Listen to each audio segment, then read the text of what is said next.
Just so you know, a couple of things. Today's webinar. Today we're going to be talking about maintaining your business continuity during the COVID-19 deal. A couple of housekeeping tips before we get going. Just so you know, all attendees are going to be muted so that when Darren is talking, we don't have coffee cups and phones and all that other stuff happening. If you have any questions, please use the chat. I'm going to have it open. And then at the end of the slide, Darren is going to pause for a minute. And if there's any questions, I'm going to ask them on your behalf. There will be a question and answering period at the end if you don't have any questions pertaining to any particular slide. If you have any audio or video issues while we're doing it, just chat and let me know. And if it's a big thing, a little thing I can try and help you, or a big thing, we can make sure you're going to get the link of the video later after it's done. And just so you know, for everybody, FYI, the session is going to be recorded so that we can pass it on later on. And for those that can't make it, because we did have quite a few people interested, but we're already booked up today. So I guess it's 9:30, so we'll get this thing rolling here. For those who don't know him, his name is Darren Coleman, and for 20 years he's been providing businesses and technology consulting services to hundreds of small and medium-sized businesses in the greater Vancouver area. You may have heard of him before because he's contributed to the #1 best-selling book, Easy Prey, How to Protect Your Business from Data Breach, Cybercrime, and Employee Fraud, written along with 25 of the top security minds in the IT business. He's also been featured on Business Innovative Radio and my favorite, on the network TV, ABC, The Morning Blend. Ladies and gentlemen, Darren. Thanks, Kevin. Thanks for the introduction. Good morning, everyone. We have quite a bit to cover, so I'm just going to jump right into it. Today, we're going to cover how to stay protected during this crisis. We're going to go over some different technologies that can be used to keep your employees connected, to keep them engaged while working remotely. And then if we have a little bit of time, we're going to talk about some disaster planning as well. As Kevin said, if you have questions throughout the webinar, post them into the chat. If we don't get through them, we'll follow up during the Q&A at the end. And if they're more complex, we'll follow up definitely within the next day or so. So right now, we know it's a total crap show for business. We know you're scared that COVID-19, this disaster that is going to destroy your business. You're scared that you may lose clients. You're scared that you may have to lay off employees. You're scared that revenue will dry up. And you're horrified that you might not get through this and close your business. Well, I was talking to my coach, Robin Robbins, and I asked for her perspective on how to think about this. And this is the analogy she gave me. And I just want to share it with you before we jump into it. She said, one of the villains in Batman is Scarecrow. He dresses up in a Halloween costume, but underneath is a mad chemist who has manufactured a toxin that can induce an intense, uncontrollable fear in a person, causing them to vividly imagine their worst fear is upon them. When used against an enemy, it instantly immobilizes them. When deployed against an entire city, it quickly dissolves humanity into a chaotic, degenerated, and terrified mob that turns people against each other, with each person imagining the other to be their biggest nightmare. Now, the Scarecrow is an average man without superpowers and abilities like other people. The only power he has is given to him by his victims. This exact same situation is going on right now with coronavirus. People are frozen in fear. Their eyes are locked on their news. They're unable to think clearly. Now, guys, this may be okay for most, but for an entrepreneur responsible for leading a business, it's a surefire way to have your business that you spent years building unravel in days. Do not give this power over you. Do not make decisions out of fear. Now more than ever, it's critical to act. But first, you must escape the clutches of fear and avoid making an anxiety-driven decision from a place of safety, because no one is smart when they're spooked. Just something to think about as we go through. It's not just all about the technology. So for anyone who's not working with us, we are offering a free 30-minute consultation with me to discuss how to best move your workforce to remote access. And I just want to be clear that when you take us up on this offer, you're not expected to do or buy anything. We just would like you to wait till the end of the presentation and make the request. So right now, we know that hackers are taking advantage of COVID-19, just like they take advantage of every situation. We've seen a huge uptake in the spam-related COVID-19 emails. And of course, they're mixing in with legitimate emails that you're receiving from your customers and your vendors right now. We also know that you're working remote and you rely on email. So what we're saying is that you need to have additional protocols in place for sensitive communications, such as payroll, EFT, wire transfers. Those additional communications could be things as simple as a phone call or a text message, some other follow-up. We have had people transfer money based on an email that has been illegitimate. So this is actually happening, and it's happening here locally. I don't know if you guys have seen any of these emails come through, but scammers are taking advantage of the coronavirus pandemic by sending out fraudulent emails in an attempt to trick you into revealing your personal information or clicking malicious links or attachments, just like any other time. But if we look at this email here, we can see that the from really isn't from the CDC, okay? We can see the salutation is very generic, and in this case, it's actually blank. But most telling, if we hover our mouse over the URL, we can see that it actually takes us to a different location. So something just to be aware of. Darren, I did have an email about a question about this just yesterday. They were asking if we could do a blank out across the entire network so that this person or this particular URL wouldn't be able to get into other employees that maybe didn't catch it. Yeah, so definitely we could block the domain, or we could block the sender, you know, if you're using Office 365 or a hosted exchange. If you're using some other type of email, Shaw or TELUS, you're just going to want to click the spam button. So bring your own device. What is bring your own device? It's employee-owned equipment. And the issue we have with employee-owned equipment is that it actually does pose a security risk, because we don't know, are there viruses on the employee-owned devices? Is there more than one person using it? Are they sharing it with their child or their spouse? Does it have sufficient antivirus, anti-spyware protection on it? And is it up to date?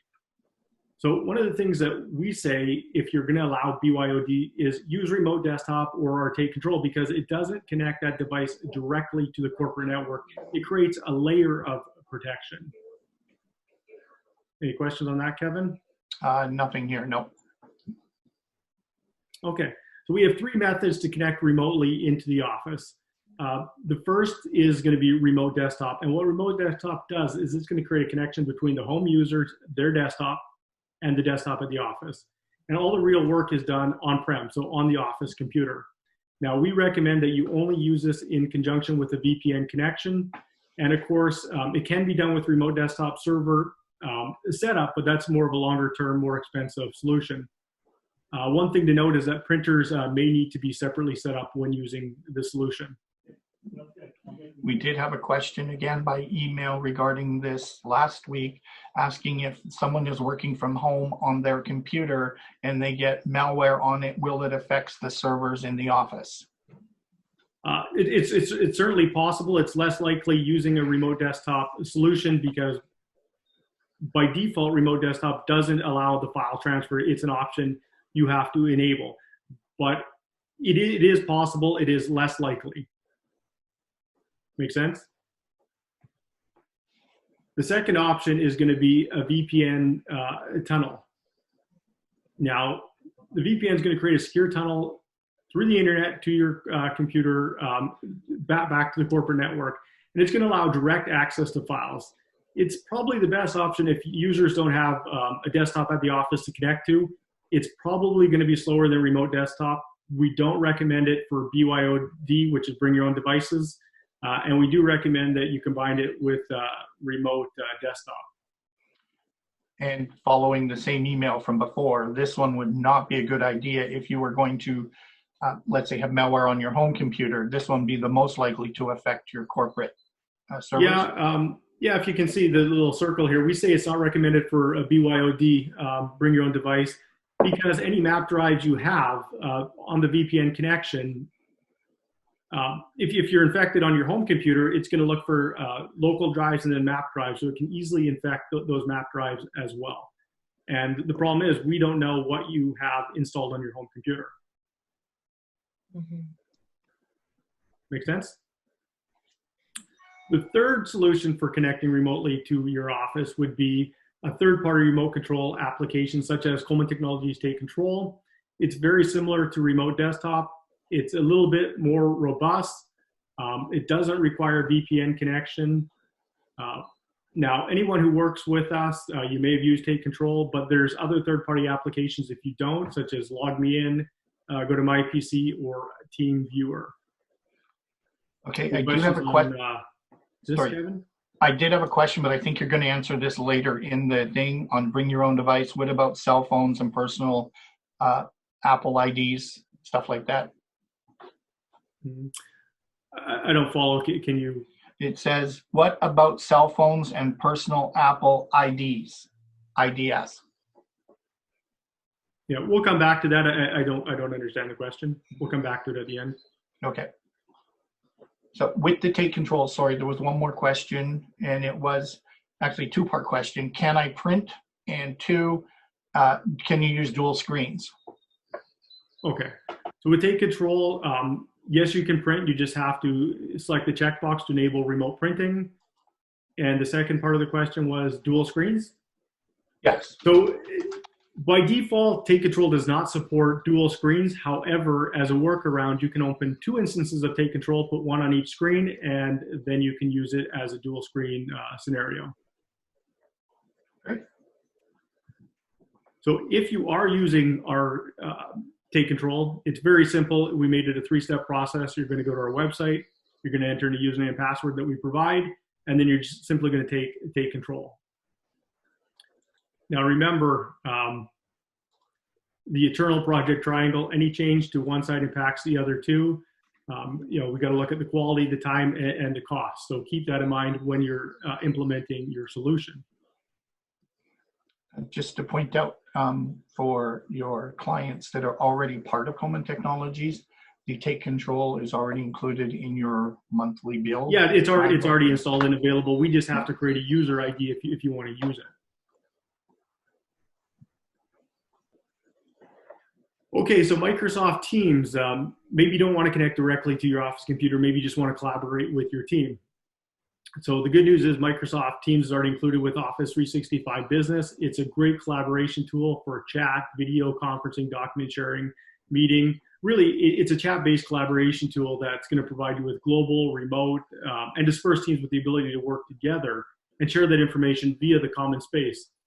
And the nice thing is you can utilize cool features like document collaboration, which I'll show you in a minute, one-on-one chat, team chat, and more. And even if you don't have Office 365 Business right now, Microsoft during this COVID-19 pandemic is offering it free of charge. And if you've never used Teams or you're not sure how to use Teams, we can point you to some free training that we'll walk you through step by step. And I can post a link at the end of the session here. Any questions on Teams, Kevin? No, there is not. Okay, so one of the cool features of Teams undoubtedly is that you're going to have files that you're going to want to share and collaborate on with your group, and Teams allows you to do that. In fact, if your files are, say, Word, Excel, PowerPoint, Visio, or any of the Office type files, you and your colleagues can actually view, edit, and collaborate them right within Teams. You don't actually have to leave the application. And of course, another cool feature is that it's going to share or save those files as you work, so you don't have to worry about losing those files. They're automatically shared. Kevin, anything on document collaboration? No, there is not. Okay, another cool features of Teams is it's video conferencing. You can make 1080p calls, so that's high definition video. You can have up to 250 members. And it includes the ability to screen share, much like what we're doing right now. It has the ability to record calls. And it also has the ability to collaborate on the go. So you can use the Teams app for your smartphone, for your tablet, for the computer, or for the web. One of the questions that I've had in the past answering the phones is people are working from home, which usually have a slower internet than the office internet. And they say that when they're on some video applications, they get it like it when they're talking. Right. Yeah, I haven't experienced that with Teams. It's certainly possible if you do have a slow connection, if you are using HD video, although Teams does a good job of compressing the audio and the video. But it's certainly possible if you have a slow DSL connection, if you're maybe more in the country. I haven't experienced that, but it certainly is possible. Now, maybe you don't want to collaborate by chat or video. Maybe you just want to work on files together. So anyone who has Office 365 Business already has OneDrive for Business or SharePoint. And if you want to think about SharePoint, it's a place to store your files for your team to use. It's very similar to an Office file server. Of course, it works best with the Office documents. So you have that for business. Teams is basically like your file server. Now, each user also can use OneDrive. OneDrive, if you think about it, it's like their personal documents. Think about like their My Documents folder. But it has a cool feature that you can share those documents with people outside your organization. But only you can see those files. Your team can't see those files unless you share them. So both SharePoint and OneDrive are cloud-based services for Microsoft. It allows you to store, share, and sync files across different devices. And when you're working actually within Teams, it's storing those files. When you upload files, it's storing them up into SharePoint. It's a site that it creates for you. Okay, we've got any questions on? Yes, we've got a question here saying you've said not to use it to store QuickBooks, but can we store the backups for QuickBooks? Yes, the reason I say don't store QuickBooks is because that file, it's a database, it's constantly changing. And the way it caches the files can cause a problem. But if you're choosing a backup, that file is not live. So it's a good location to store a backup.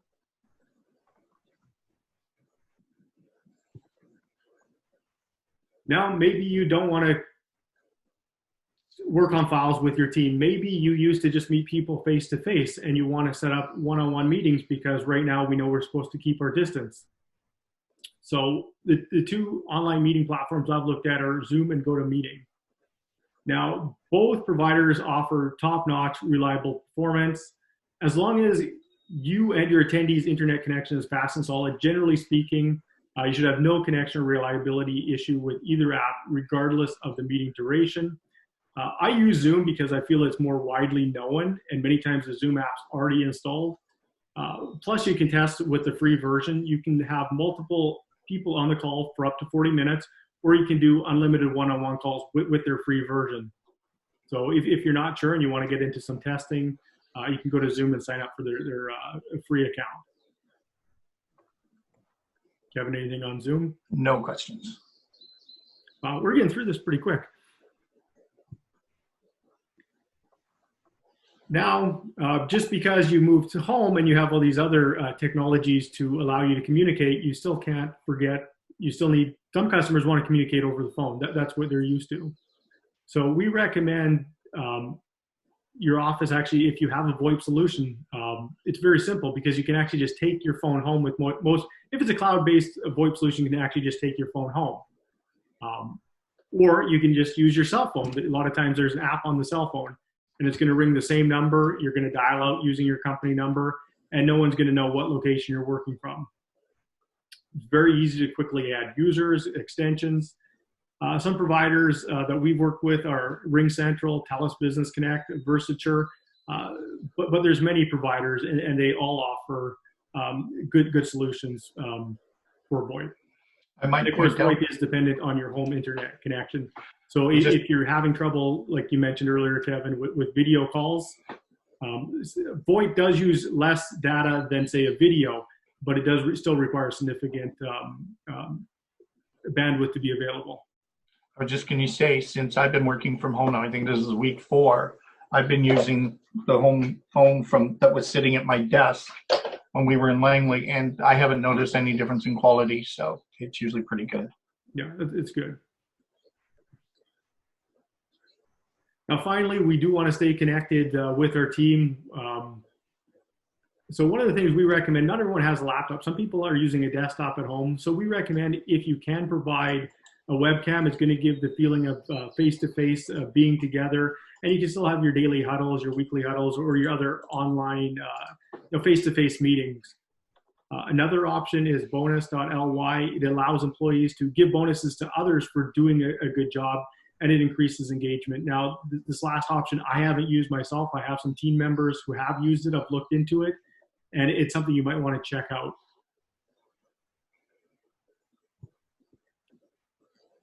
And that's it. So that takes us to the Q&A. Okay, so I've got a clarity on the question that was asked earlier. It says, when you talk about using your own devices, Coleman monitors all of our laptops and desktops, but we also have all of our iPhones and our email access.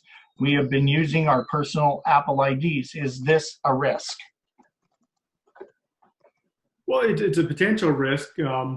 We don't have any visibility into what's installed on the devices, what the device is being used for. Apple's ecosystem is pretty solid, but once again, we don't have any visibility into, like say it was an Apple ID on a Mac computer. We don't have any visibility into do they have advanced endpoint protection on there? Are they running any antivirus? Is it up to date?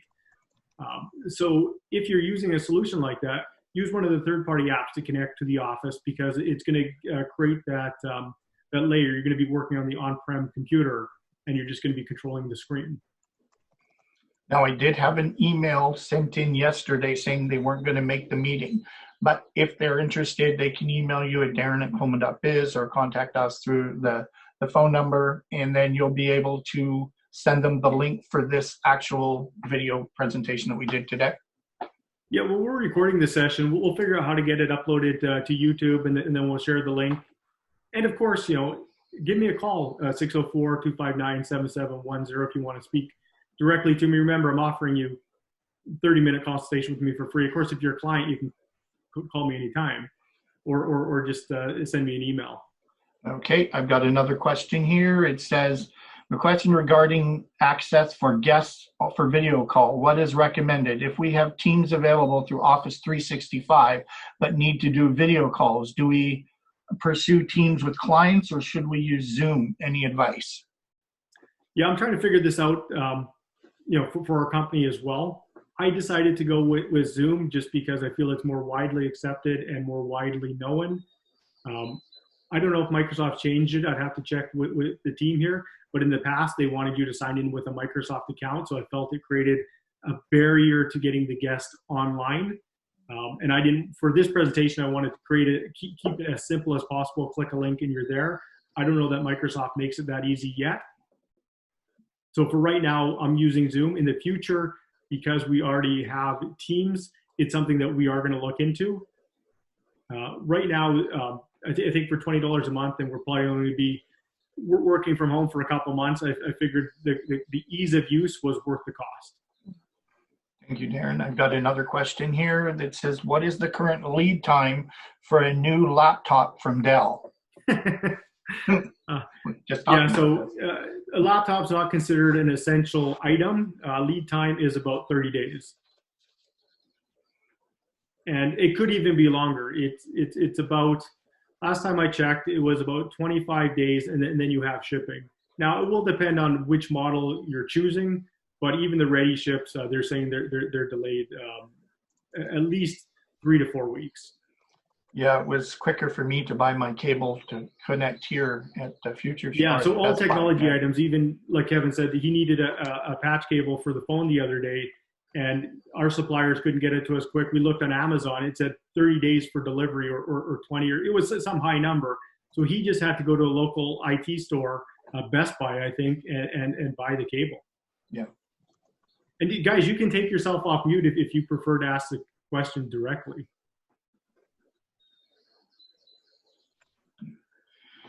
Okay, another one is, we have an employee working from home. What do they need to do for Coleman to be able to remote in? Basic connection to the internet. So you want us to connect into their computer to get them set up to work from home? All they have to do is, Kevin, you probably know the URL. You do it for support, but it's something, I think it's, if they go to remote.coleman.biz, is that correct, Kevin? And then it's going to ask them to allow us to connect to their computer, and then we can configure it for remote access. If you're wanting us to join the domain, we'd have to check, because the first time you might have to be on site to join the domain. But if you want us to connect so that they can then remote into the remote web workspace, we can do that. I've posted it in the chat for everybody. If you need help for a one-time thing for your worker, that's where you would call us and we'd walk you to that. If you wanted to add it to your program, you'd have to talk to Darren. We could still do that too. Okay. Yeah, so anyone who's already on our program, we already have access and we can help them out. But if it's their personal computer and they need us to help as a one-time remote connection, go to the site Kevin posted. And that's going to generate a unique ID. You're going to provide that to us. Other way around. We give them the ID. Oh, other way around. Okay. Okay. Clearly, I don't do remote support. And if it's a work laptop that they have, basically, and if they're having issues, it's just secure yourself to your home Wi-Fi, just so that you can kind of begin the steps or allow Coleman to, the Coleman support team to basically do what they need to do. Yeah, so if it is your work computer and you're bringing it home, all we need you to do is connect it to the internet. Okay. And when we say the internet, we mean like your home internet. We don't want you taking the work computer into like a Starbucks, or not that you would right now with this whole pandemic going on. But you don't have any control over those internet connections to know who's monitoring what you're doing. Mm-hmm. Now, I know with you, if you did do it, you'd be okay because you have implemented a VPN solution before your remote desktop or joining your domain. So in your case, Sophie, you would be good, but many people don't have the VPN. Yeah. And is there any recommendations that you have for people who are now working remotely, and if they are connected to our remote environment, just in terms of, making sure they don't store passwords or they kind of remove their history if they are working in different locations? I mean, is that something that we need to kind of be aware of? Well, if they're using their personal computer and they are entering passwords, there is a concern because, of course, a lot of browsers will say, hey, do you want us to remember this password to make it easy for you? And the issue with that is anyone with any sort of knowledge can then go extract those passwords from that browser. So if their computer did get infected, they, of course, will pull those passwords. Mm-hmm. We recommend using a program to store your password so that you always use a different password and that it's a complex, long, unique password for every site. A tool I use personally is called LastPass, and it works quite well. So what does that do? What it does is you have a code to get into the program, and all your data is encrypted. And I also use it with two-factor authentication. So I have username, password, and then two-factor authentication code to get into my master list. Once I'm signed into that master list, it will inject the passwords into the sites I visit automatically. So I'm not having the browser remember it. I'm not trying to remember a 20-digit code because these are just random digits and numbers and characters. It makes it a lot more difficult. And then, of course, for any client, such as, I know you're on our program. If, say, your passwords were breached and they were on the dark web, we monitor them daily. So as soon as there's any notification that there's been a breach for this particular domain, we can notify you. Now, don't depend on that because sometimes they don't become available right away. I'd recommend your users, if they store their passwords, use something like LastPass. Don't save it in their browser. And even depending on what they're working on, open up, say, an incognito window so that all the stuff from the previous session that there may be where they have opened their Facebook and all their personal stuff can't be accessed. I have another question here that says we have staff members that access Facebook on their on their work laptops. Coleman monitors them. Is this a problem? And if so, why?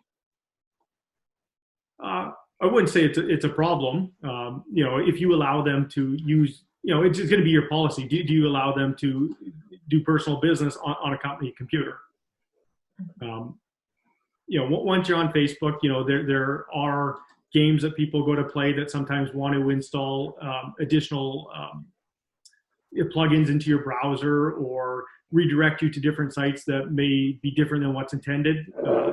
So I would say if it's a work device, you don't allow things like that. And it's just got to be somewhat on the honor system unless we want to put in controls to block that. If it is a work device and say, for instance, it's someone who does your payroll or something like that, we recommend that if you can have a totally separate device just for that you don't sign into any other system except for maybe your banking, nothing else, then you're going to be most secure. You can even use something like an iPad for that because it's very difficult to install anything malicious on an iPad. It's all got to come from the App Store. So if you want to be really secure, you give your person the iPad, and that's where they do their banking. I think you might have asked the next question. The person said, "We have no policy. Should we prevent it?" So that might have just answered it. You know, don't let them do it on their laptops. Here's a iPad. Yeah, you know, each business is going to be a little bit different. I know for us, you know, I give you a company laptop, Kevin. I don't care what you do on it. I trust that that you're going to use your best judgment. And you know, we got to put some trust in the employees, but we also have to realize that the biggest threat to our business and the security of our IT is going to be our employees. They're the ones who are going to click that link to the phishing email. They're the ones going to give up the data. They're the ones that are going to allow the malware to get installed on the computer. So a lot of it comes down to education for the employees. It's like that. Oh, go ahead, Sophie. So I was talking with with a friend, and with her business, and she works in a completely different industry to us, but her company actually basically established a dress rehearsal per se, where they got everybody to work remotely for one day to make sure then that everybody could, should they need to kind of deploy and go home. And so that really worked well for their whole company, really kind of had a group kind of buy-in to go home and to try it. If we were to kind of look at obviously doing that, what advice do you have for us? Because obviously we don't want to send everybody home at one time and then put a big demand on, you know, potentially the Coleman support team. So do you have any advice for preparing employees who have never connected remotely at home before, and maybe some tips or just what we could kind of do to kind of look at that? Well, the way I'd probably do it, you know, because your team's larger, would be to do it in phases. Have like a test phase, get all the kinks worked out. You know, when they get home, are they able to print? You know, is the speed acceptable? Because remember, when you're working on the VPN, internally your office connection, say, runs at, you know, 1 gigabit per second, very fast. At home, you're maybe a tenth of that. So when you're working with files, you're going to notice that there's going to be a difference if you're transferring files within the internal file system. But that might be a perfect time to start moving more stuff to SharePoint, right? Yeah. Have all your stuff in the cloud rather than the on-prem server. Have the cloud server. And someone like you or anyone who uses Office 365 Business or above, you have SharePoint. And now, you can start moving some of your data. Now, would it help if we were to give the Coleman support team a heads up to say that we have somebody, and just in case they need to reach out, or just to let you know that we've got people who are experimenting by working remotely, just so that, you know, if you have to kind of field any questions, you know, I mean, would that help at all if we kind of gave you guys a heads up? Yeah, because what happens is once we start fielding some of the questions with the text group or the few people who do decide to start working from home going forward, then we can create a documentation on what the exact process would be. Because there may be things that they need to do. You know, we've worked with users who are very technically, you know, shy. They're really nervous about doing anything, and maybe they're not even sure how to connect up their laptop to the internet. Yeah. Or maybe they have multiple monitors and they don't even know how to plug it in. And in that case, we'd like to discuss it before they go home, so that when they get there, because once they're there and they can't connect, we can't connect to the computer, show them. Before they leave, we can go over some of the basics, like, oh, here's where you connect to the Wi-Fi. Yeah. Something like that. And we've been doing our absolute best, and we've had you guys provide us with some awesome documentation, and we're trying to do as much preparation as we can directly with our employees. But obviously there comes a time where it's the experts that need to remote in, and so just making sure that not only can we keep them going at home, but that we don't put you guys in a position where, you know, it's really bad timing, you know. So just, I guess, trying to kind of work through that. Yeah, a heads up always helps, you know, especially if it's like a Friday afternoon and then someone calls at, say, 7 o'clock, you know, at night because they have an issue. You know, the extended team would help you, but, you know, your team member maybe is used to talking to Kevin or Priyam during the day, and they're only in from 9 to 5, and it's going to be the extended team who's maybe not sure, is, say, this person authorized to make the request to move their computer home. And then what's going to happen is they're going to reach out to you as the account contact, and it's just going to delay the process. Yeah. Thank you. you have any other questions? I can't see the chat. Just No, we're all up to date. Yeah. Okay, so what I'm going to do is, if you weren't comfortable asking during the Q&A, send me an email to darren@coleman.biz. Give me a call, and we'll share this video as. Do you want to share your phone number, Darren? Because it's not on the slide. Oh, okay. Well, if you're calling the help desk because you need help desk support, call 604-513-9428. If you want to speak to me, call 604-259-7710.